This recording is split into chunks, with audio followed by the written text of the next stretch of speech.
없어도 지금 내 기쁨은 오직 예수. 아멘. 다만 내뱉는 말 내 구주 예수를 더욱 사랑 더욱 사랑. 이 세상 또 장석자 강사님 어디 갔어? 사랑하고 장석자 일대하 대표 기도인데 어이구 실세 다만 내뱉는 말 내 구주 예수를 더욱 사랑 더욱 사랑. 아멘. 아까 같이 나갔잖아.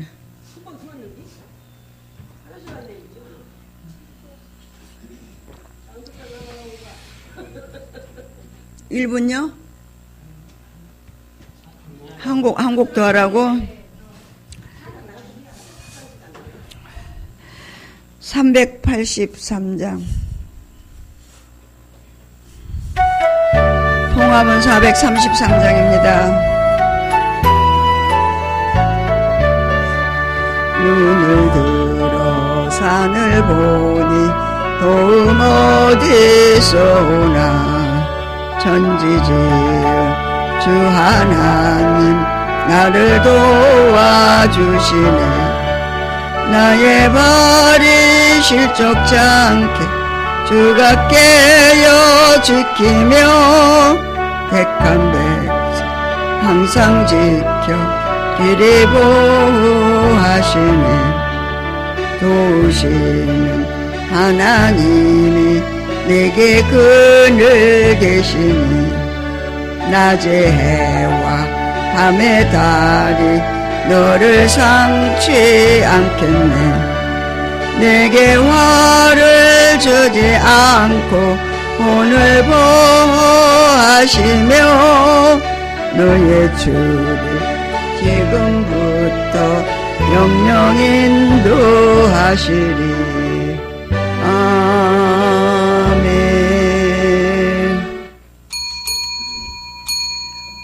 사도신경에 쉬면서 오후 찬양의 배경 영성 훈련을 시작합니다. 전능하사 천지를 만드신 하나님 아버지를 내가 믿사오며 그 외아들 우리 주 예수 그리스도를 믿사오니 이는 성령으로 잉태하사 동정녀 마리아에게 나시고 본디오 빌라도에게 고난을 받으사 십자가에 못 박혀 죽으시고 장사한 지 사흘 만에 죽은 자 가운데서 다시 살아나시며 하늘에 오르사 전능하신 하나님 우편에 앉아 계시다가 저리로서 산 자와 죽은 자를 심판하러 오시리라. 성령을 믿사오며 거룩한 공회와 성도가 서로 교통하는 것과 죄를 사하여 주시는 것과 몸이 다시 사는 것과 영원히 사는 것을 믿사옵나이다. 아멘. 찬송가 하나 부르시고 장석자 강사님이 예배를 위해서 기도합니다. 254장 통합은 186장입니다.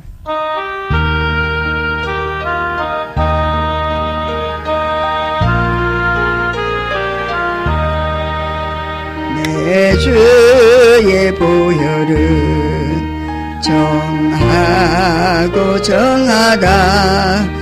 내 죄를 정케 하신 주 날 오라 하신다. 내가 주께로 지금 가오니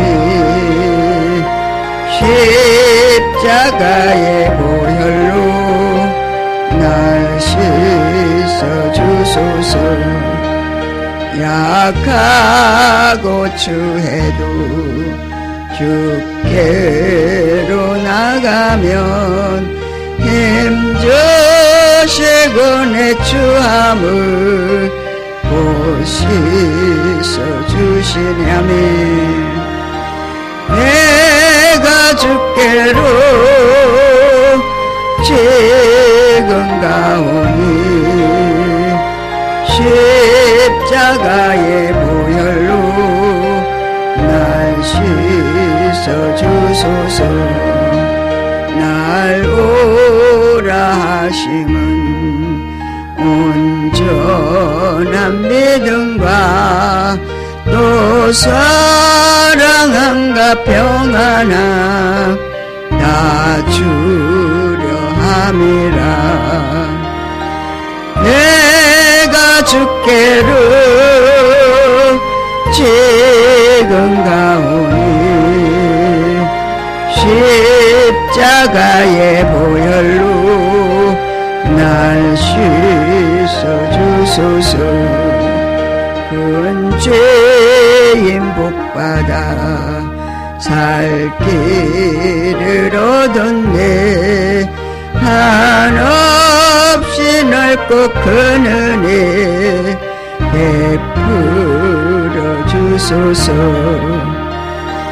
내가 주께로 지금 가오니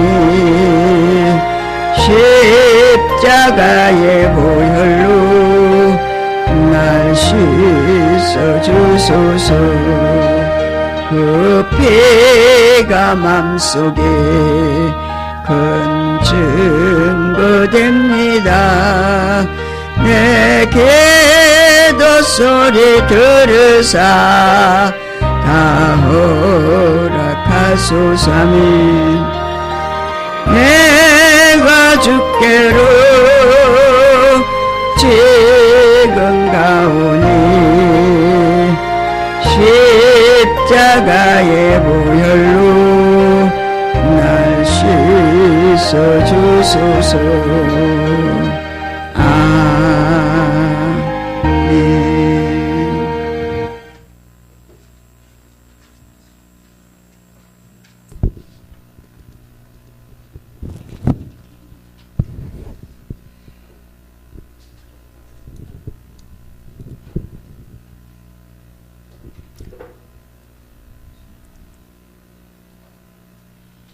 일곱 영을 가지신 하나님 아버지, 지혜의 영과 총명의 영과 지식의 영과 하여튼 일곱 영을 갖고 계시는 우리 아버지 찬양하고 할렐루야 합니다.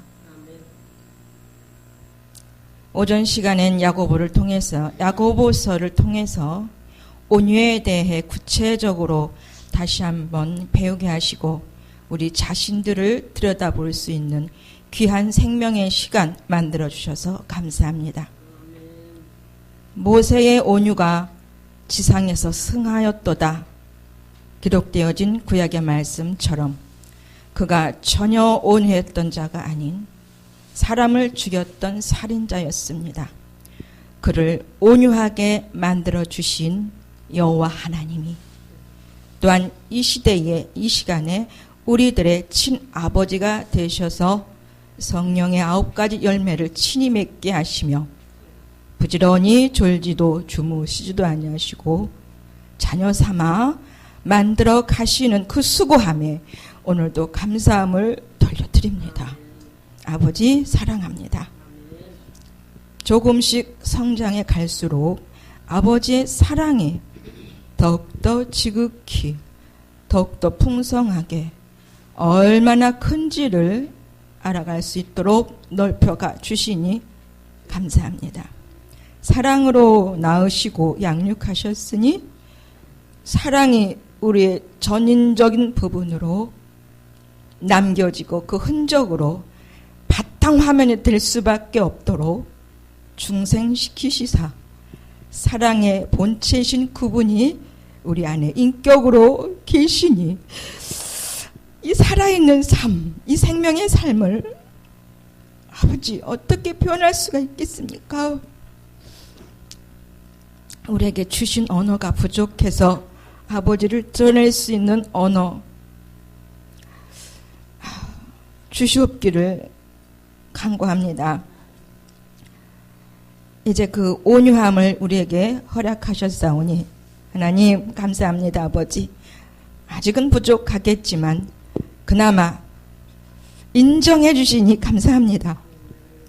아버지, 오늘도 아침에 차 안에서 나눈 우리 김영린 권사님과의 대화 속에서 참 닮기 싫었던 엄마의 모습이 그대로 자기도 우리 본인도 모르는 사이에 행하고 있는 걸 발견해서 깜짝 놀랐다고 하셨던 말씀을 듣고 오늘 또 말씀과 이렇게 온유와 모든 외적인 행위의 부분에 적용되게 하시는 성령님의 한 줄기 되신 은혜를 감사함을 돌려드립니다.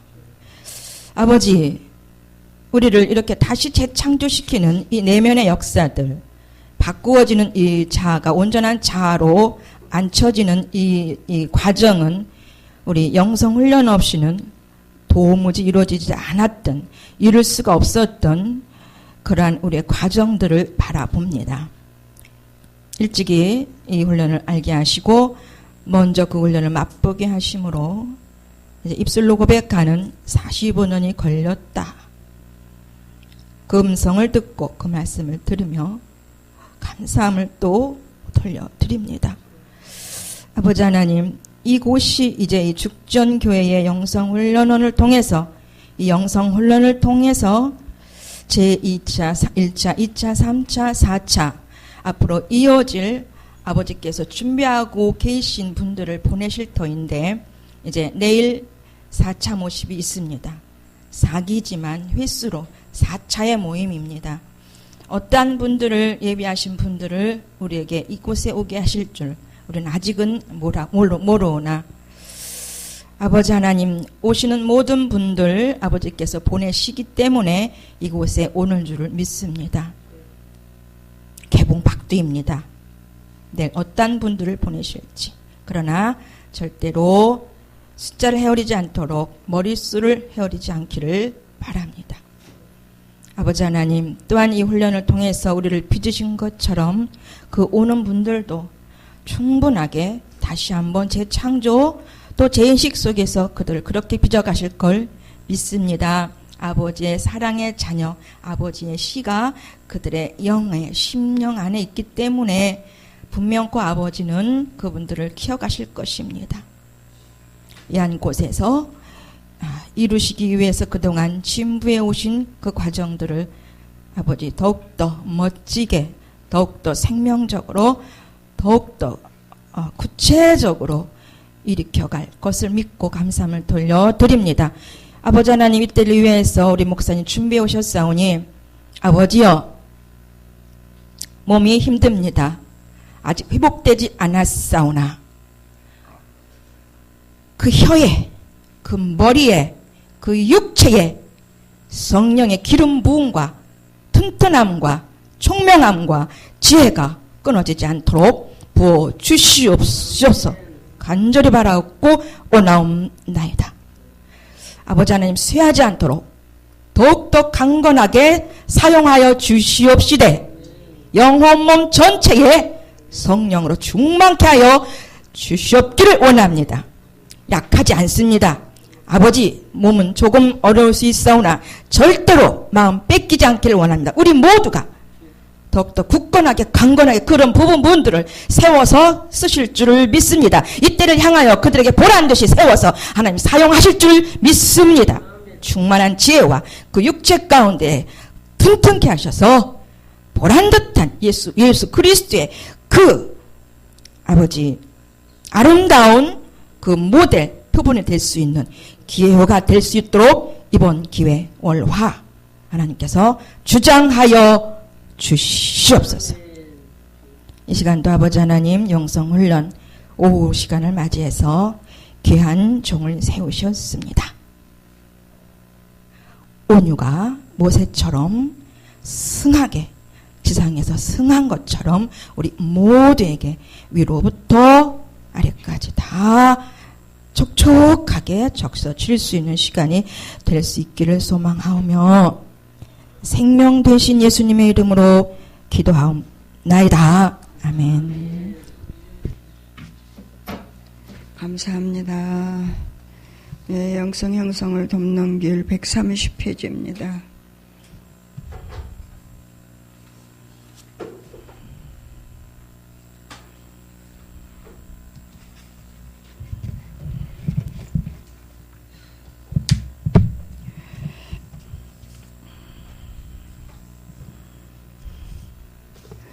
신령한 집을 건축하는 방법과 목적이 있습니다. 같이 읽습니다. 어린 모묘은 열매를 맺는 능력이 없다. 그러나 어린 모묘이 커다란 포도나무로 자라면 때를 따라 꽃을 피우고 포도송이를 맺어 많은 사람들이 마음을 풍성하게 한다.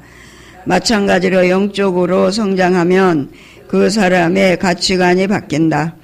성령의 9가지 은사를 받아 몇 가지 이적과 기적을 행하는 것으로 만족하고 끝나는 것이 아니라 바로 우리 안에 삼위일체 하나님이 오셔서 거하실 만한 신령한 집으로 건축이 되게 하시려는 의도와 목적을 눈치채고 순종함으로 그렇게 살아가는 것이다.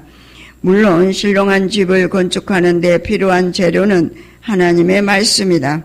그 방법은 성령님의 지도와 인도를 따라 살아가는 것이다.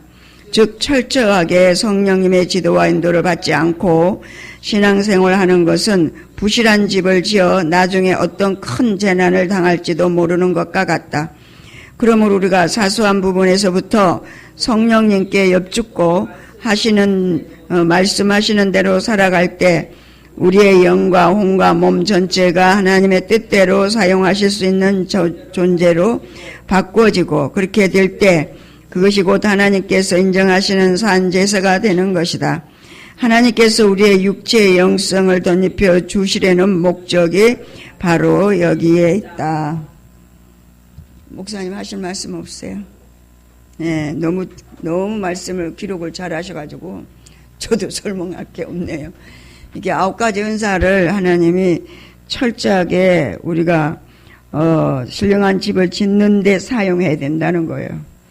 근데 우리가 은사를 갖다가 실용적으로 잘못 쓰면 부실 공사를 하게 되기 때문에 성령의 지도와 인도를 따라 철저하게 성령께서 음성을 듣고,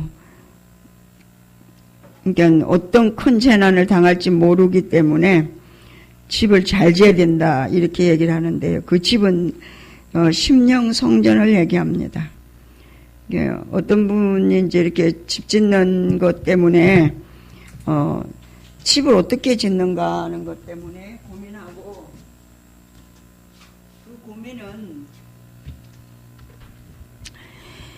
성령님의 음성을 듣는 걸로 끝난 게 아니라 성령께서 음성 들려주시는 대로 순종할 때 신령한 집이 지어진다고 얘기하고 계십니다. 음성을 듣는 거는 은사로 듣잖아요. 그렇기 때문에 듣는 걸로만 끝나서는 안 되고, 만약에 이제 네가 원수가 있다 그러면은 원수를 사랑해야 된다고 성경은 그렇게 돼 있잖아요. 원수가 줄이거든 먹이고 입히라고 그러잖아요. 요즘 계속 이제 목사님이 어떤 목사님이 오리를 가자 그러면 십리를 가라 그러고, 오른밤을 때리면 왼밤도 내줘라 그러고, 예수님은 그렇게 했는데 이제 그렇게 살지 못하는 것 때문에 이제 이렇게 말씀들을 하시는 것처럼 우리가 성령님께서 음성을 듣는 것으로만 끝난 게 아니라 말씀을 순종해서 신령한 집을 질 수 있는 토대가 마련돼 있어야 된다는 거죠. 집 짓는 거는 하나님, 성령님, 삼일체 하나님을 모시기 위해서 집을 짓잖아요. 근데 그 집이 부술공사가 돼서 잘못 지면 무슨 문제와 사건이 오면 내가 언제 영성했어, 영성하고는 전혀 상관없는 삶을 살게 되기 때문에 그 부실공사 짓는 것이 큰 재난을 불러올 수 있다고 이렇게 얘기를 합니다.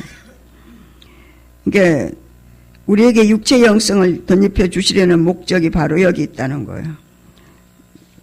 영성 훈련을 통해서 신령한 집이 지어지는 거, 말씀대로 사라지는 거, 순종되어지는 거, 그런 것들로 인해서 우리가 하나님 앞에 산제사를 드릴 수 있다 이렇게 얘기합니다.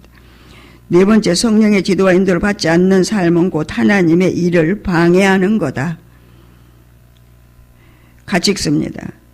필자는 심하게 비난하던 사람이 있었다. 그가 매우 어려울 때 나는 그 신앙 양심상 그를 도와주려고 하였다. 그러나 그것은 하나님의 뜻이 아니었다. 하나님은 허락지 않으셨다. 왜냐하면 고난 중에 하나님의 사랑과 은혜를 맛보아야 될 사람은 도와주어야 하지만 오히려 하나님이 징계하는 자는 그를 훈련하시는 차원에서 돕지 못하도록 하시는 것이다. 그때 필자는 외견상 의로워 보여도 성령의 지도와 인도를 받지 않는 삶은 궁극적으로 하나님의 일을 방해하는 일이 된다는 것을 깨달아 알게 되었다. 같은 일이라도 성령님의 지도와 인도를 받아 순종하여 행하면 진리가 되고 생명이 된다. 그러나 내 감정, 내 의지, 내 생각이 앞서서 행하면 설령 그 일이 결과가 좋게 나타나더라도 육신 중심으로 행하였기 때문에 결코 생명이 될 수 없는 것이다. 물론 그 일의 영광도 하나님이 아닌 내가 받는 것이다. 그러므로 우리는 항상 나의 삶 가운데서 성령님이 함께 하신다는 사실을 명심하고 촉각을 곤두세워 삶의 주도권을 성령님께 내어드리는 삶을 살아야 할 것이다. 우리가 이제 눈으로 보고 교회 안에서도 가정에서도 어렵고 힘든 사람들을 도와줘야 된다고 하는 그런 차원에서 성령의 지도와 인도를 따라 하지 않고 내 감정대로 내가 원하는 대로 그를 도와주면 오히려 하나님의 일을 방해하는 자가 된다 이렇게 얘기하고 있습니다. 은사와 영성적 대인관계에 있어서 불가분의 관계다. 한편 영성적 대인관계가 이루어질 때는 은사가 불가분을 개입된다. 은사가 개입되지 않으면 대인관계에 있어서 구체적으로 어떻게 대해야 할 것인지를 알 수 없을 것이다. 그러므로 반드시 은사를 활용해야 한다. 사랑을 표현하는 것도 생각이나 마음만 가지고 되는 것이 아니다. 이를테면 자녀를 사랑한다고 할 때 정말로 사랑해라고 말만 하는 것보다 꼭 껴안아서 껴안고 볼에 뽀뽀를 하는 행위가 따를 때 부모의 사랑이 온전하게 자녀에게 전해될 수 있는 것과 같은 위치다. 사람이 영적으로 거듭나서 기본적인 신앙생활을 시작할 때는 영적인 부분과 은사적인 부분을 각기 따로 경험해 간다. 즉 우리가 영혼이 영적인 것을 경험하게 되고 육체가 은사적인 것을 경험해 가는 것이다. 그러므로 은사는 영혼의 성숙을 도와주는 보조수단이 아니라 기본적인 훈련이 거듭되어 가면서 나중에는 그 두 가지가 서로 유기적으로 보완되어지면서 통일되고 복합되어지므로 영혼, 몸 전체가 선인적으로 세워져 진정한 영성적 삶을 살아가게 되는 것이다. 예, 네. 목사님이. 네. 굉장히 이런 게 있더라고요. 지금 45년을 이제 지나놓고 보니까요. 그 대인관계도 그렇고 물질관계도 그렇고 대개 이제 우리 인간이 약점이 뭐냐면 자기한테 이익이냐 손해냐 거기 매여서 그 고비를 못 넘더라고요. 그런데 지나고 보면 나를 세우고 나에게 은혜를 베푸시고 나에게 복을 주시려면 그런 양면적인 거, 쉽게 말하면 우리가 자녀를 기를 때 우리의 희생이 있지만 자녀가 크잖아요. 그렇잖아요? 그러니까 양자에게 유익이 있는 거예요. 자기 자신에게만 유익이 되는 게 아니라 상대방에 유익이 되고 상대방에게 유익을 주면 내가 손해 갔지만 나는 그게 심게 되는 거다. 그러니까 45년 동안 세월 지나고 지금 가만히 보니까요. 그 사건에 내가 뭐 옳은 일 한 것처럼 가만히 생각이 드는데 물론 이제 하나님이 옳게 세우시는 과정이 있는데 그것도 하나의 과정이더라고요. 그러니까 제가 그랬잖아요. 그 미제금 여자도 그런 얘기가 나와서 얘기를 했는데 그냥 결과적으로 뭐냐면 사랑하되 미워하지 않고 미워하지 않되 무관심하죠. 그러니까 그런 훈련을 시키려고 하나님이 그런 사람의 마음을 강팍하게 해서 붙였다는 거야. 그러니까 세월이 지난 후에 그에 대한 아무런 감정도 없는 거야. 그때 그랬지? 그러니까 마치 영화로 말하면 그죠? 드라마에서 같이 그 연극한 것처럼. 그 연극한 거 가지고 누가 그때 뭐 나쁜 사람이라고 그래요? 그렇잖아요? 그 역할을 아무리 나쁜 짓을 했다 손 치더라도 그건 드라마기 때문에 그냥 끝나고 나면 껄껄 웃는다고. 아, 그 연기 잘했다고 그러잖아요, 오히려. 그런 것처럼 이제는 우리는 조금 성장했으니까 이제는 누구를 대하든지 이제 우리 감정이나 우리 지식에다 기준을 두지 말고 하나님의 의도를 바라보고 목적을 바라보고 아멘. 나 자신을 거룩하게 만들고 상대방을 세우는 일에 우리가 쓰임을 받자 이거죠. 아멘. 할렐루야. 네. 예. 네, 여섯 번째, 하나님께 문제를 주시는 이유가 있습니다. 어떻게 보면 은사를 실용화하는 무형적인 것이 유형적인 결과로 바뀌어지는 것이라고 볼 수 있다. 가령 불시의 병이 낫기를 원하여 기도한다든가 어떤 급박한 문제에 봉착하여 이것이 해결되기를 기도하는 것 등이다. 이것들은 모두 성령님의 역사하심으로 실제화될 수 있는 일들이다. 그러나 우리는 이제 단순히 이런 문제들이 해결되기를 바라는 신앙 수준에서 벗어나야만 한다. 왜냐하면 하나님께서 우리들에게 문제를 주실 때는 결과적으로는 그 문제를 해결해 주시지만 문제 해결 과정에 있어서는 또 다른 하나님의 의도가 들어있기 때문이다. 즉 하나님께서 우리들에게 문제를 주시는 이유는 그러한 문제를 통해서 훈련을 쌓고 연단을 받아 쓸모없는 육신적 가치관을 벗어버리고 그 다음 단계인 진리로 나가게 하는데 그 의도가 있는 것이다. 그러므로 문제와 고난은 곧 축복이다. 그로 말미암아 의의 열매를 맺게 되기 때문이다. 우리가 진리 단계로 깊숙이 들어가 하나님께서 허락하시는 고난의 단잔을 마시게 되면 그것이 얼마나 나의 영성적 삶에 양약이 되는지 절감하게 된다.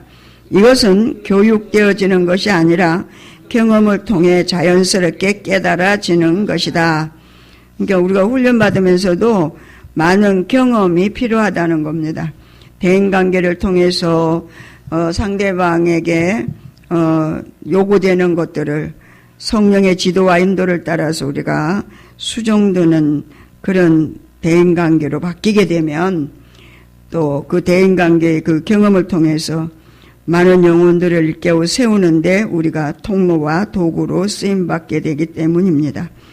그래서 히브리서 12장 10절로 11절을 보니까 저희는 잠시 자기의 뜻대로 우리를 징계하였거니와 오직 하나님은 우리의 유익을 위하여 그의 거룩하심에 참여케 하시느니라.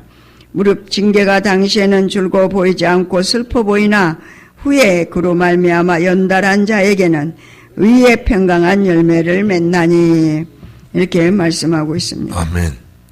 그러니까 이제 그 아까 얘기한 그 미제금 단계를 거치지 않으면 그 다음에 이제 진리적으로 사랑할 수가 없는 거야. 그 진리적으로 사랑한다는 건 이제 또 다른 파트너를 붙이더라고.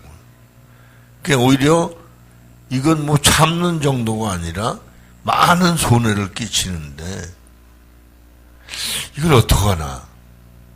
그러니까 보통 일반적으로 말하면 이게 고발을 해야 되는. 미국에서. 그런데 그때 이제 하나님이 나한테 로마서에 있는 말씀 깨닫게 하시는 거예요. 원수가 줄을 때 먹여주고 입혀주고. 그런데 그거를 말씀을 깨닫게 하시는데 야 이게 이제 이게 무슨 쌀 한번 팔아주고 뭐 양복 한 벌 사준다는 얘기 아니거든요. 그 말은 무슨 얘기냐면 그 사람이 아무 문제 없이 살아가도록 도와야 돼. 그래서 이제 할 수 없이 그 사람을 우리 불러다가 여기서 월급 줘가면서 6개월 동안 훈련시켜서 다시 미국을 보내가지고 이제 열심히 일하면 그냥 $1,000를 더 주겠다. 대신 그 우리 손에 입힌 그 부분을 $1,000를 3년 동안 그 기부금으로 내라. 그러니까 체면 실컷 세워주고 문제 해결해주고 살 길을 열어주려. 그 사람 나중에 결과적으로 거부하고 나갔지만 그렇다고 보복하지 않았죠. 그러니까 이제 그게 이제 여기서 말하는 의의 열매를 맺게 됐다는 게 뭐냐면 그 후에 이제 몇 년 지나서 제가 미국 갔었거든요. 우리 그때 훈련받은 전사님이 여전사님 한 분이 식사하러 가자고 그래서 차 타고 가는데 그분이 차에서 그래. 한 번은 미장원 갔더니 목사님 얘기를 하면서 이단이라고 뭐 난리가 났더래. 그래서 제가 자기가 이제 이 사건을 그분이 알잖아요. 그 얘기를 쭉 해주면서 야 이단이 이렇게 하냐? 그래서 그 사람들에게 그 얘기를 해줄 수 있도록 목사님이 그때 그 일을 그렇게 해결해 주셔서 얼마나 자기가 감사를 느낀지 모른다고 얘기를 하더라고. 할렐루야? 아멘. 그러니까 저 개인에겐 그런 훈련을 시키신 거예요. 그리고 그걸 하고 나니까, 그죠?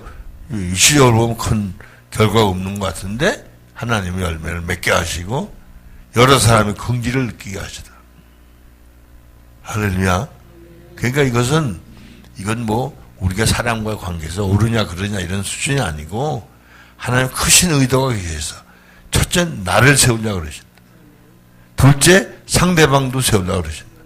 그러니까, 우리가 욕심을 가지고 생각하지 말자. 감정 가지고 대하지 말자. 할렐루야. 아멘. 7번, 하나님의 자녀다운 성도가 되려는 거룩한 욕망을 가져야 한다. 육체에 대한 영성에 있어서 진리 단계란 앞에서 이미 언급한 대로 신령한 집을 짓는 단계로서 이제는 우리가 하나님이 보시기에 자녀다운 자녀가 되어야 한다. 우리가 하나님을 깊이 경험하기 전에는 아무래도 내가 하나님의 자녀라는 사실에 대한 자부심도 떨어지고 그 말이 남의 얘기 같아서 현실감이 부족하다. 그러나 이제 은사적인 차원에 있어서 진리 단계로 들어가면 하나님을 높고 엄미한 신으로만 여겨졌던 사람들이 점차적으로 하나님과의 깊은 만남을 통하여 그 하나님을 참내 영의 아버지로 대하게 되고 부자 간의 윤리도덕처럼 영적으로 고차적인 윤리적 관계로 대하게 되는 것이다.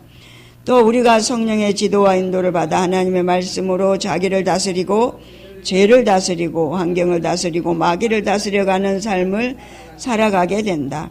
이것이 바로 진리화되는 삶을 사는 것이다. 은사를 경험해 가기 전에는 우리의 믿음이 하나님을 우리 육신이 바라고 원하는 욕망을 이루어 주시는 그런 신으로 알기 쉽다. 이 단계에 이르기 전까지는 하나님께서 진정으로 우리를 구원하실 뿐만 아니라 어떠한 존재로 변화시키시고 하나님께서 원하시는 어떤 경지에까지 이르게 만들어 우리를 그 영원한 생명으로 이르게 하시는지 알지 못한다. 진리 단계 아직 이르지 못한다면 이런 개념도 모르고 살 수밖에 없는 것이 우리의 실상이다. 피상적으로 문자만 이해한다고 해서 그 진정한 의미를 안다고 할 수 없다. 그런데 문제가 되는 것은 이렇게 진리 단계로 성장한 사람들이 자기도 자기 개인의 문제 해결에 일반적인 성도는 개인과 가정 문제, 목회자는 교회 문제에 전전긍긍하고 있다는 사실이다.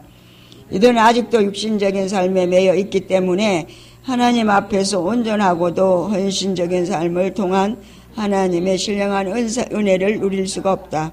왜냐하면 희생에 따르지 않기 때문이다. 주님을 위하여 드리는 희생이 없는 삶에서 신령한 열매를 기대하는 것은 어리석은 짓이다. 어서 빨리 모든 문제를 하나님 앞에 내려놓고 모든 일들을 하나님께서 하시게 하고 나는 수종 들어드리는 입장에 서서 모든 문제에 대하여 자유해야만 한다. 우리가 은사에 대하여 잘 모르거나 관심이 없다면 몰라도 은사에 대해 충분히 이해한다면 하나님께서 귀한 것을 우리에게 허락하셨다는 사실에 깊이 감사하고 받은 은사를 잘 활용하여 더욱더 생명적인 삶을 풍성하게 살아야 할 것이다. 아멘. 아멘. 그러니까 이제 이게 그러니까 우리가요.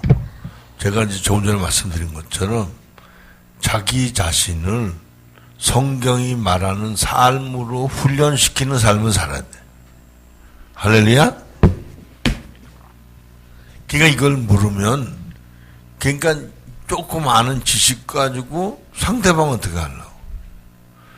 제가 이번에 이제 이 말씀과 관계에 대해서요. 깨달은 것 중에 아는 지식을 이게 이해를 잘 못했어요.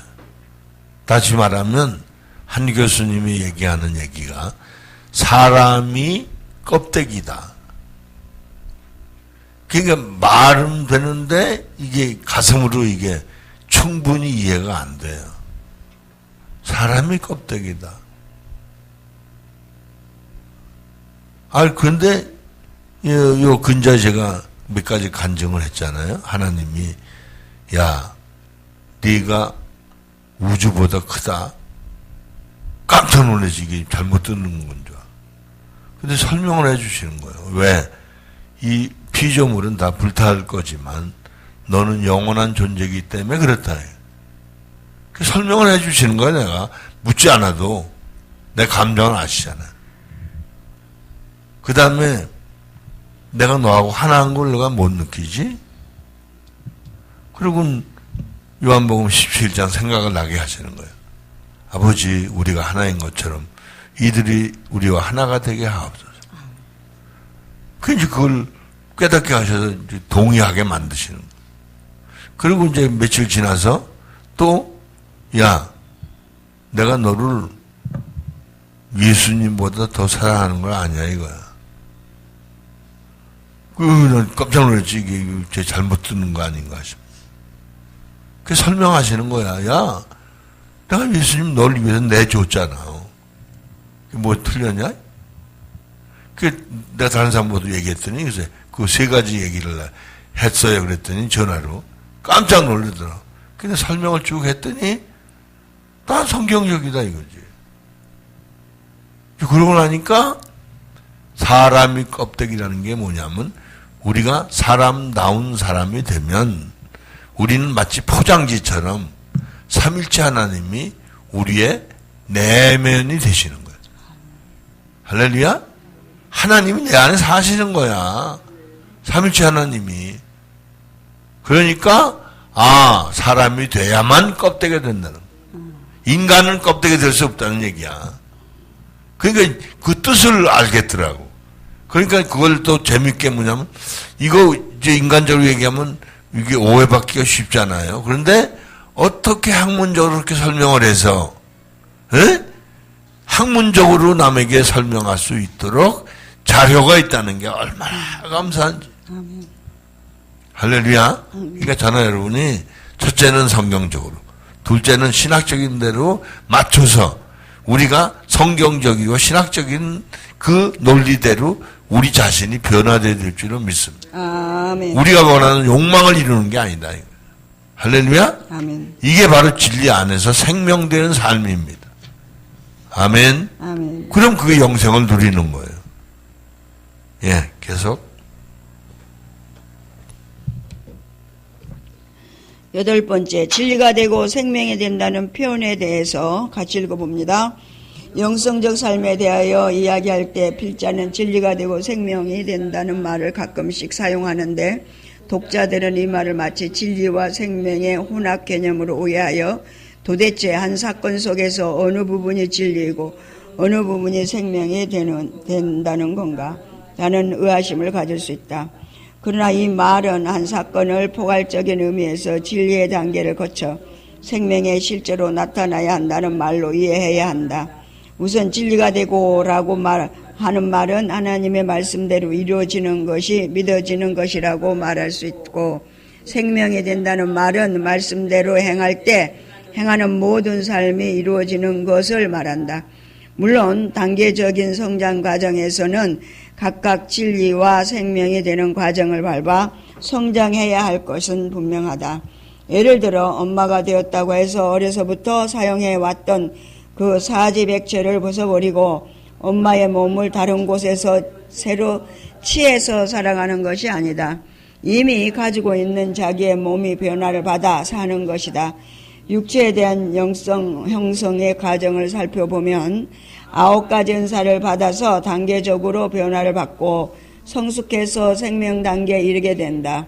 그러나 이러한 과정을 겪어서 생명 단계에 이르렀어도 초창기에 받았던 기본적인 9가지 은사를 활용하는 면에서는 동일하다. 가령 방언 기도를 하는 경우에 은사가 생명 단계에 들어갔다고 해서 기초 방언을 하지 않는 것이 아니다. 물론 실용적으로도 사용된다. 다만 실용주의로 빠지지 않을 뿐이다. 다시 말하면 첫째로 어떤 이에게는 생명이 된다. 왜냐하면 그 사람이 하나님의 말씀을 받아서 행하였기 때문이다.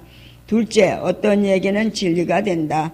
그 사람의 믿음의 수준에 따라서 말씀대로 되는구나 하는 부분이 있기 때문이다. 셋째로 실용적으로 다가올 수 있다. 진짜 역사가 나타나는구나 하고 유익을 누리기 때문이다. 넷째로 기본적으로 방언의 은사를 체험할 수 있기 때문이다. 그러므로 이러한 영성적 현상들이 복합적으로 온전히 이루어지는 것들을 일컬어 진리가 되고 생명이 된다는 말을 사용하게 되는 것이다. 진리를 설계도라고 말한다면 생명은 실제라고 할 수 있다. 그러므로 이 두 가지는 늘 따라다녀야 하는 것이다. 그러므로 단순히 진리를 안다는 개념을 진리로 인식하는 것이 아니라 진리를 경험해서 신령한 집으로 건축되어져 가는 단계까지 진리로 보아야 하는 것이다. 그렇다면 생명이란 무엇인가? 신령한 집으로 지어진 다음에 성전으로서의 역할이 진행되는 것을 말하는 것이다. 그러므로 성전이 지어져 가는 단계를 제사로 오해해서는 안 된다. 9번 진리 단계를 풍성하게 경험하면 생명에 이르게 된다. 근데 이게 8변에 있어서 지금 우리에게 하나님이 은사를 주시는 목적, 은사를 받아서 기초적인 방언으로부터서 실용 단계를 거쳐서 진리 단계 또한 생명까지 우리가 은사를 활용법이 여기 이렇게 나와 있습니다. 이게 방언을 할 때는 방언을 그냥 방언하는 게 아니라 방언을 체험하고 방언, 통변, 대연, 예언을 통해서 이것이 영성훈련 다 졸업하고 신앙생활 하면서도 이거 기초는 필요한 거라는 얘기죠. 내가 이제 영적으로 성장하고 졸업하고 이제 생명으로 사니까 이게 필요 없다 아니라는 거예요. 방언, 통변, 대연, 예언은 계속 필요합니다. 왜? 그 은사를 활용해서 하나님은 우리가 육체의 영성을 덧입게 하기 위해서죠. 육체의 영성을 덧입는 거는 하나님이 하실 일들을 우리 육체를 통해서 경험케 하신다고 그랬어요. 이 육신은 하나님이 하시는 일을 믿으려고 들지 않기 때문에 영은 심령은 하나님께로서 왔기 때문에 하나님 하실 것들을 믿어지지만 이 육신은 땅에서 흙으로 빚었기 때문에 얘는 육신은 전부 다 육신의 것만 생각하는 거예요. 그런데 하나님이 뭐요? 은사를 주셔가지고 우리에게 육체의 권능을 입혀주셔서 하나님이 하실 일들을 일깨워 주시고 보여주시고 깨닫게 해주시고 또 예언이나 대언 같은 거는 모든 사역자들이나 평신도 교회를 세우는 우리에게 힘이 된다고 그랬어요. 하나님이 하실 것을 미리 얘기해 주니까 힘을 얻어서 주의 일을 하게 된다는 거죠. 오늘 아침에도 우리 선교사님 가는데 기도해달라 해서 기도했는데 하나님 너를 들어서 내가 할 일을 하기 때문에 너는 강하고 담대해야 된다 이렇게 얘기를 하시더라고요. 방언 통변이에요. 대연이에요. 목사님하고 이제 둘이 붙잡고 이렇게 기도하는데 아침에 8시쯤 가셨거든요. 다른 교회에 설교한다고. 그러니까는 자기가 혼자 생각할 때는 남편 뭐 하늘나라 가셨지 더군다나 또 외국이지 말도 그렇게 뭐 그 러시아 말을 그렇게 잘하지도 못하지 거기 가서 지도자로 일을 하려면은 또 이제 지금 학문적으로도 뭔가 자기가 내세울 게 있기 때문에 공부를 하잖아요. 모든 게 다 연약한 그런, 심신도 연약해요. 한 3년 가거든요, 그게. 남편이 잃고 한 3년 정도는. 굉장히 이게 마음을 둡고서 찾지를 못합니다. 그럼 뭐 자기만 그러나? 자식도 마찬가지니까. 어디 의지할 데가 없잖아요. 오직 하나님만 의지해야 되는 그런 단계를 하나님이 깨닫게 해주시는데, 하나님이 그 선교사님도 그렇게 이제 세워 가실 거라고 하는 걸 미리 힘을 주시고, 뭘 통해서? 은사를 통해서. 방언, 통변, 대언, 예언을 통해서. 그게 이제 실용적으로 이제 다가질 때 정말 그렇구나. 그리고 진리가 될 때는 그 믿음의 수준에 따라서 말씀대로 되어지네. 이렇게 우리가 깨달아진다는 거예요. 그 생명 단계는 그 사람이 하나님의 말씀 받아 행했기 때문에 그대로 이루어진다는 거죠. 생명은. 그래서 우리에게 지금 이제 진리 단계에서 이렇게 하나님이 우리를 은사를 통해서 단계별로 너가 생명이 됐으니까 방언 뭐 기초방언 필요 없다 이게 아니라는 거. 하루 2시간 이상 기도해야 되는 거는 당연한 거란 얘기입니다. 그러니까 9번의 진리 단계를 풍성하게 경험하면 생명 단계에 이른다. 내가 가만히 보니까 우리 목사님은 뭐 2시간이 아닌 것 같아. 매일 앉았으면 기도하니까. 그냥 기도하시니까. 어떤 때는 차에 이제 이렇게 운전하고 가다가 조용해요. 그래, 뭐하고 계시는 거예요? 졸고 계세요? 지금 묵상 기도하고 있는데. 그러시는 거예요. 그러니까 계속 기도하시는 거예요. 그러니까 하루 24시간 잠자는 시간 빼고는 항상 주님하고 동행하는. 그 내가 동행을 해야겠다가 아니라 그냥 자동. 그래 하나님 깨우쳐 주시면 성경 갖다. 성경을 항상 이제 내가 이제 그 소파를 이동을 하면서 참 하나님 목사님 의자를 하나 만들어 드려야 되는데 어디다 어떻게 만들어 드려야 되죠? 내가 그랬더니 야 그 의자 갖다가 여기다 이렇게 하고 거기다 이렇게 성경을 옆에다 두라고 그러셨어요. 근데 왜냐면 목사님이 내 자리를 와서 앉아 있어요. 그래서 내가 기도해가지고 하나님이 목사님 자리 만들어 달라고 그래갖고 내가 저기 지금 만들어 놨는데 왜 거기 안 앉으세요? 그랬더니 거기는 혼자 앉는 자리거든. 소파가 혼자 앉는 자리에다가 그 옆에다가 성경을 목사님 보는 책 다 거기다 이렇게 싸놨어요. 나는 이제 이쪽에 그 넓은 데다가 하나님이 그 얘기를 몇 번 했더니 목사님이 요즘은 이제 거기서 아예 그냥 계셔요. 주무시기 전에는 일어나서도 거기 가 계시고 그냥 완전 기도 자리 된 거죠. 뭐. 예, 진리 단계를 풍성하게 경험하면 생명 단계에 이르게 된다는 거. 말씀대로 되어지네. 이렇게 우리가 얘가 육신이 은사를 통해서 하나님의 음성을 듣고 야 너 그 말씀의 은사를 통해서 깨달아지게 하고 그것도 예언과 대언을 통해서 그 사람에게 나에게 하나님의 하실 일들을 깨워주실 때 어머 그대로 이루어지고 계시네. 이렇게 그리고 이루어지는 것들을 또한 경험되어져 가지고 계속 체험이 되면 생명 단계가 된다는 거예요. 할렐루야. 그래서 계속 체험을 통해서 우리는 생명을 살게 된다는 거예요.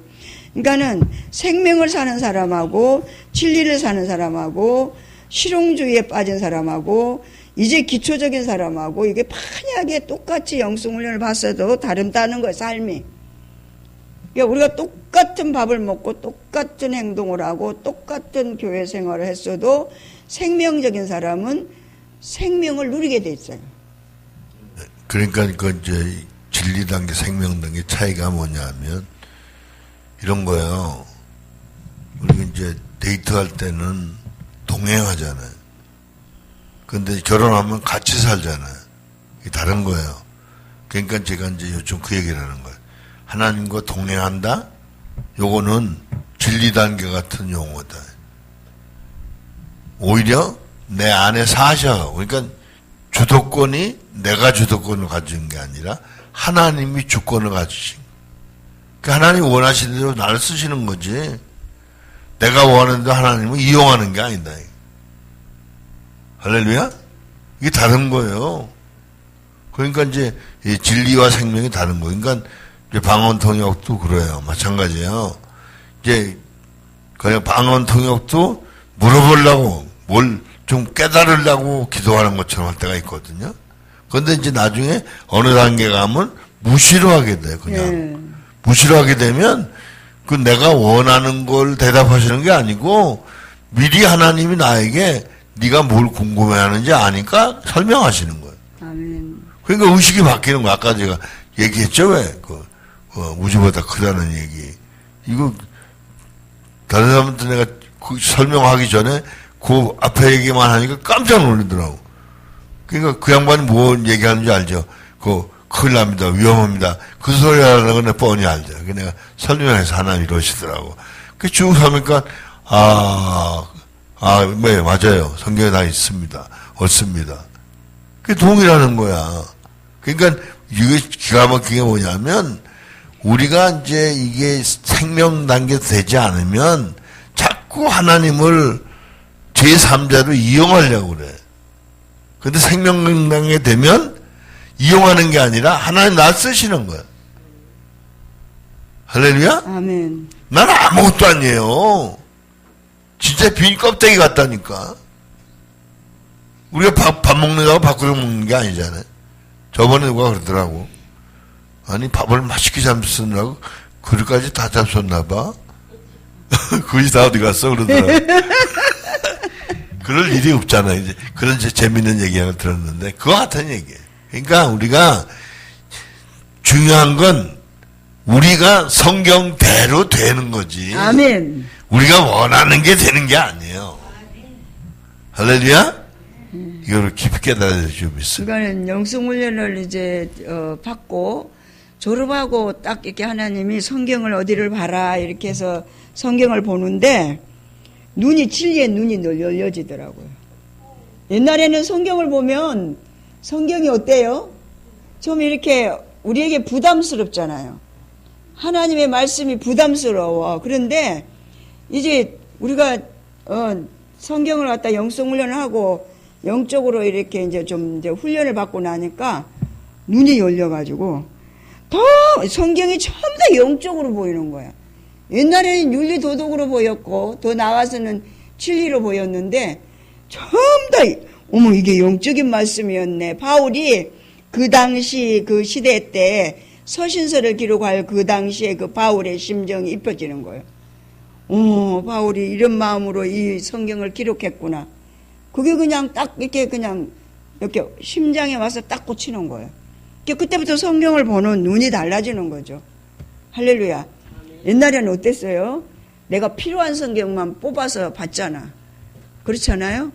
필요한 거. 내가 원하는 성경을 보는데 이제는 창세기부터 요한계시록까지가 전부 하나님의 사랑의 메시지야.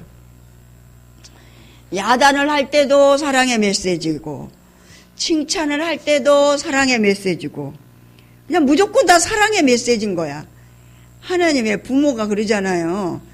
부모가 아까 권사님 옛날에 엄마 닮아간다고 그랬다더니 우리 동생이 날들어 그래. 내 말을 바로 밑에 동생이 그러는 거야. 애들이 언니 날들어 애들이 옛날에 할머니 보는 거하고 똑같대 그래. 엄마가 다리가 좀 불편해갖고 다리를 이렇게 조금 질질 끌었거든요. 근데 걔가 그렇게 다리가 안 좋아가지고 이렇게 마루에서 이렇게 서서 다니는 게 아니라 앉아서 다니면서 청소도 하고 이렇게 이제 하니까.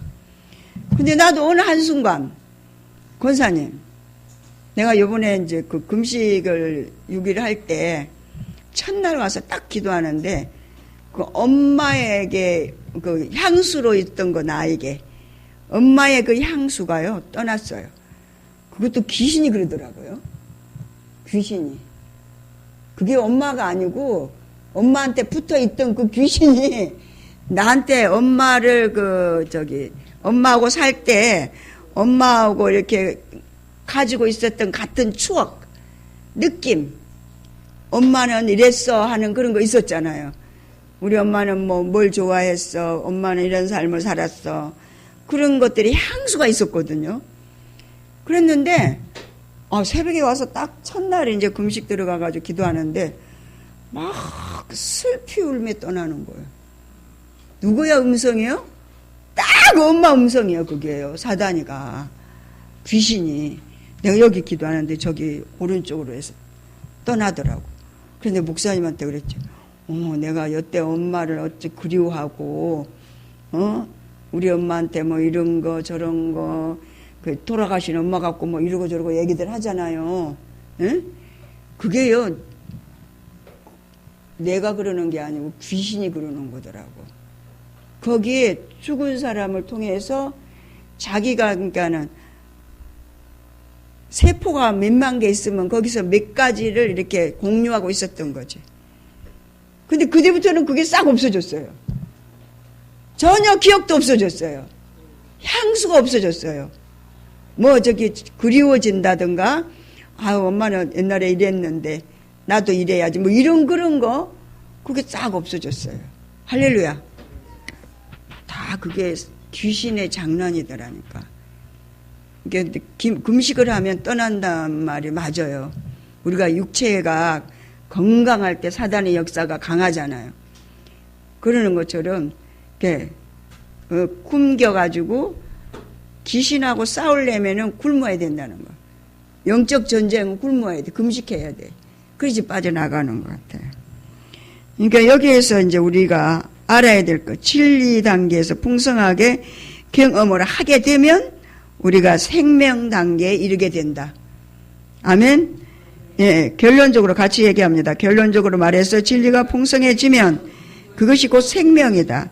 또한 생명화는 반드시 진리에 입각하여 나타난다. 다시 말하면 진리에 입각하지 않고 생명이 나타난다면 그것은 기적에 불과하다. 그러면 우리가 은사가 풍성해도 영성적 신분에 맞도록 세워져 사라지지 않는다면 헛일이다. 또한 그렇게 세워져서 그러한 신분에 맞도록 살지 않고도 기적이 나타난다면 그것은 단순한 기적일 뿐이지 진리화가 되어서 그러한 현상이 나타나는 것이 아니다. 그러므로 우리는 항상 이러한 영성적인 기준에 맞도록 우리의 삶이 변화받아야 하고 그것에서 우러나오는 영적인 제사를 올려드려야 할 것이다. 그러니까 우리가 우리의 믿음의 수준대로 하나님 앞에 사라진다는 거예요.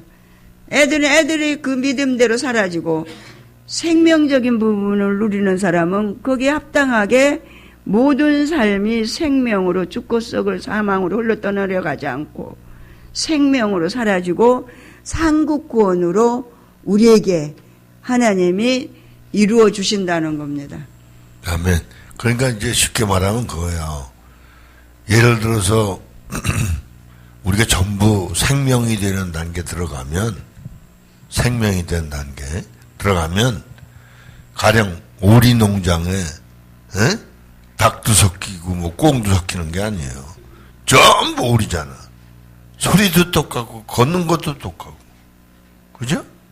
그래야 되는 거예요. 그러니까 영성은 이말저말 그런 게 아니야. 물론 사역에 대한 달란트는 약간 다르지만 기본은 같은 거예요. 무슨 말인지 알겠죠? 똑같아지는 거야. 이해되죠? 그러니까 그게 이제 아까 얘기한 생명화 돼야 되는 거야. 그 말은 우리가 껍데기가 돼야 돼. 그럼 나중에 완전히 하나님이 주인이 되셔서 하나님이 아주 원하신 대로 우리 몸을 그냥 자유롭게 쓰시는 거예요. 제가 어제도 그런 얘기를 했어요. 내가 이 와이셔츠가 나를 입고 다니는 게 아니다. 내가 와이셔츠를 입고 구부리면 구부러지고 가면 가고 벗어놓으면 빨아지고 그러는 거지. 그러니까 우리는 이제 움직이는 사람 존재가, 인격적 존재가 나중에 온전히 믿음의 사람이 되면 삼일째 하나님이 이 속에 사시는 우린 껍데기가 되는 거예요. 할렐루야? 그게 신앙이지. 갑자기 자기 계획을 세워놓고 그걸 이루려고 믿는 건 믿음이 아니야. 그건. 이해되죠? 신념이고 비전이고 꿈이지.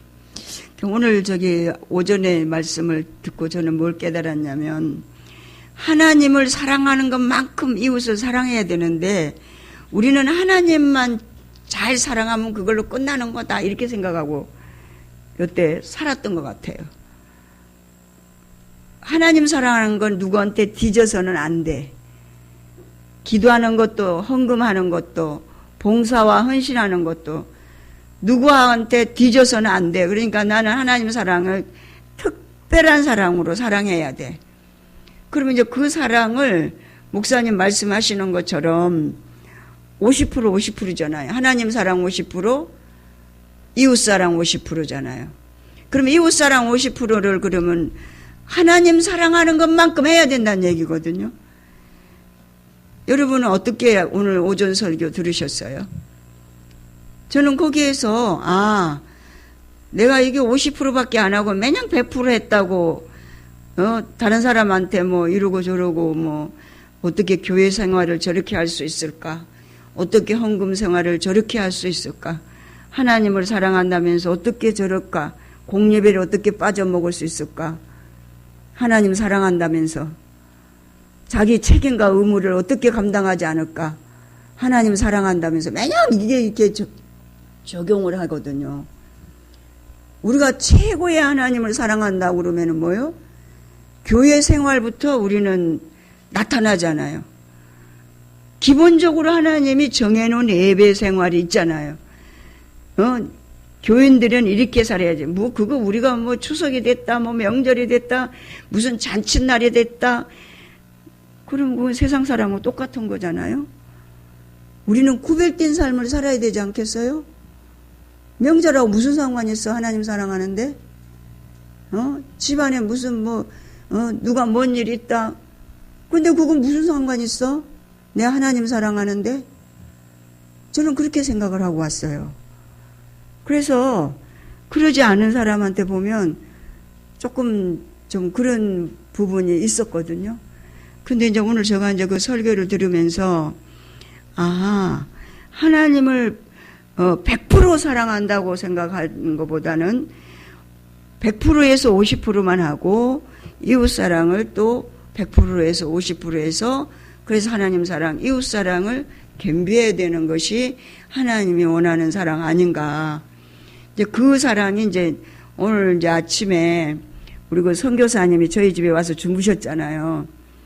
그분이 정말 처녀 몸으로 러시아에 가서 선교 갔거든요. 처녀 몸으로 통합청에서 그분을 선교사로, 러시아 선교사로 보내가지고 거기서 현지에 있는 그 러시아 남자를 만나서 결혼을 해가지고 살다가 그 남편이 돌아가신 한 2년 됐죠. 한 2년 됐어요. 근데 이제 자기가 이제 거기서 근거지를 두고 살다가 그 사랑이 오죽하게 하나님 사랑 아주 특별하지 않겠어요? 근데 그 사랑을 이제 목사님이 이제 얘기를 하는 거예요. 하나님을 너무 끔찍하게 사랑해서 자기 인생을 다 포기했어요. 다 포기하고 살아왔다는 거예요. 그게 완벽하냐 이거야. 지금 오늘 설교도 거기 줄거리잖아요. 네가 하나님을 그렇게 사랑해서 100%?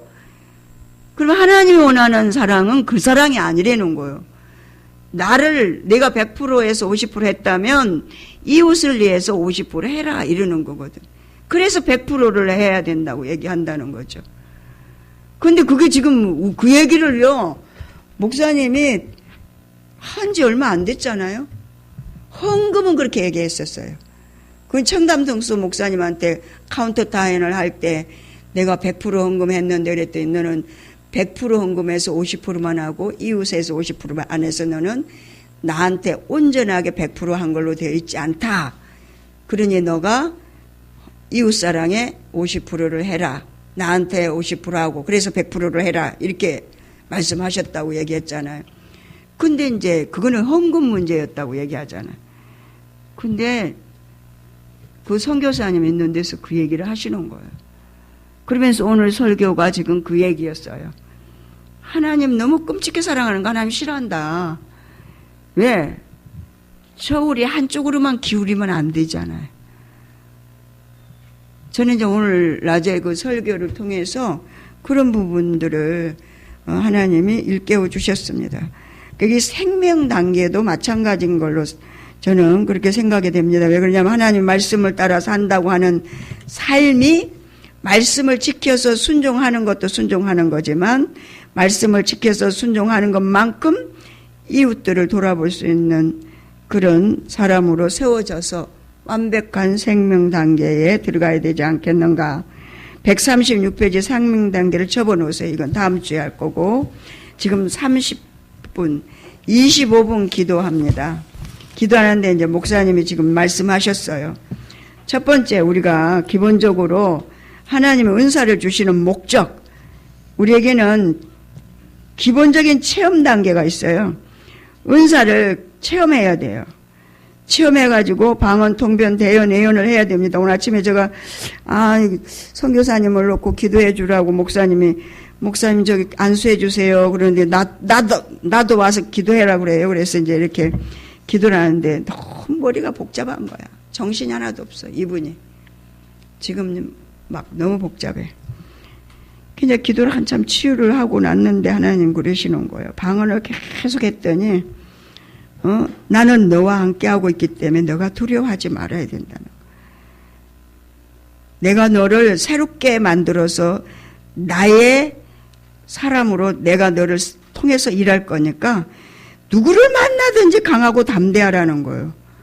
여자가요 혼자 되고 나면요 사람이 조금 이상해져요. 예, 아무 데나 가가지고 뭐 이렇게 옛날같이 이렇게 떳떳해지지를 못하거든. 그런데 선교사 외국에 나가 있잖아요. 그러니까 너는 어디를 가든지 강하고 담대라는 거야. 왜? 내가 너와 함께하고 있으니까. 그러니까 방언 통변을 그렇게 해주게 하시고 예언도 하게 해주시고 또 이 머리도 치유하게 해주시더라고요. 이게 은사입니다. 은사를 통해서 하나님이 일하시는 거예요. 그래서 실용적으로 우리가 쓸 수 있어요. 그러나 실용 단계는 역시 하나님이 일하시네. 그거는 그냥 지나가는 거예요. 하나님이 하시는 일들을 우리가 우리 삶에 유익하게 할 수 있어요. 그리고 거기 머물러 있어서는 안 된다는 거죠. 그래서 두 번째는 뭐냐면 그 말씀을 그대로 이루어 주시는 거네. 그러니까 객관적인 입장에서 봐진 거죠. 하나님 말씀하더니 그대로 되네. 이게 진리 단계예요. 근데 생명 단계는 뭐예요? 그 말씀을 내가 순종하게 된다는 거예요. 객관적인 입장에서 보고 있다가 이제는 그 속에 들어가 순종하게 된다는 거예요. 그러면 자기가 생명이 사라지는 거예요. 이 생명의 삶이 경험이고 실제고 이게 체험이기 때문에 이 생명은 죽을 때까지 자기에게 하나님이 주신 인침이라고 생각하면 돼. 네, 그러니까 그 얘기가 그거예요. 그 진리는 틀이라면 생명은 삶이에요. 아시겠죠? 그러니까 성경이 말씀하는 대로 살아져야 돼. 그 말은 우리가 윤리적으로 이해하면 아이고 어떻게 그렇게 살아 이러는데 그게 아니고 우리가 생명이 됐다면 그거 마찬가지야. 내가 엄마가 되면 모성애가 저절로 나오는 거지. 에? 내가 이 애들 좀 사랑해야 되는데 저 백화점 가서 고급스러운 모성애를 하나 사다가 끼고 하나? 아니잖아. 그냥 사랑이 줄줄 흘러 넘치는 거지. 그러니까 우리가 성경이 말하는 대로 변화가 돼야 되는데 우린 자꾸 성경을 이용하려고 그래. 성경을 잣대로만 쓰는 거야. 물론 성경이란 말이 캐논이란 말이니까 잣대야. 잣대. 그런 개념이지만 그게 우리 성경화 돼야 돼. 성경을 무슨 사전처럼 이용하면 안 돼. 무슨 말인지 알겠죠? 그러니까 말하는 거 가만히 보면 이게 껍데기만 얘기를 하는 거야. 우리가 사라져서 진짜 멋지게 우리가 승리해야 될 줄 믿습니다. 네, 기도. 이 시간에 기도합니다. 여러분 이게 몇 페이지? 135페이지를 펴놓고 목사님이 설명해 놓은 이게 목사님이 기록한 책이잖아요. 이 목사님 책이거든요. 목사님 부연 설명을 해주는 거는 우리가 알아듣기 쉽게 적용하라고 지금 부연 설명해 주는 거고 이 책은 목사님이 만든 책이시잖아요. 그러니까 여기에서 첫째, 두 번째, 세 번째, 네 번째를 입력을 하셔서 주님 앞에 방언으로 계속 기도하면 하나님이 통변, 대언, 예언을 통해서 그 뜻을 깨닫게 해주실 거라고 믿습니다. 주여 부르고 하나님 앞에 기도합니다. 주여 아이카루 아이칼라이 데스카이 아도로와카 와이카루와 아이카루 아이칼라이 데스카이 아도로와카 와이카루 아이칼라이 데스카 주여 아이카루 아이칼라이 데스카 카루 아이칼라이 데스카이 아도로와카 와이카루 아이칼라이 데스카이 아도로와카 와이카루와 아이카루 아이칼라이 데스카이 아도로와카 와이카루 아이칼라이 데스카이 아도로와카 와이카루와 아이카루 아이칼라이 데스카이 아도로와카 와이카루 아이칼라이 데스카이 아도로와카 와이카루 아이칼라이 데스카이 아이카루 아이칼라이 데스카이 아도로와카 와이카루 아이칼라이 데스카이 아도로와카 와이카루 아이칼라이 데스카이 아도로와카 와이카루 아이카루 아이칼라이 데스카이 아도로와카 와이카루 아이칼라이 데스카이 아도로와카 와이카루 아이카루 아이칼라이 데스카이 아도로와카 와이카루 아이칼라이 데스카이 아도로와카 와이카루 아이카루 아이칼라이 데스카이 아도로와카 와이카루 아이칼라이 데스카이 아도로와카 와이카루 아이칼라이 데스카이 아이카루 아이칼라이 데스카이 아도로와카 와이카루 아이칼라이 데스카이 아도로와카 와이카루 아이칼라이 데스카이 아이카루 아이칼라이 데스카이 아도로와카 와이카루 아이칼라이 데스카이 아도로와카 와이카루 아보카요 데스케베 파요 도로와카 와이카루 아이칼라이 데스 아이카루 아이칼라이 데스카이 아도로와카 와이카루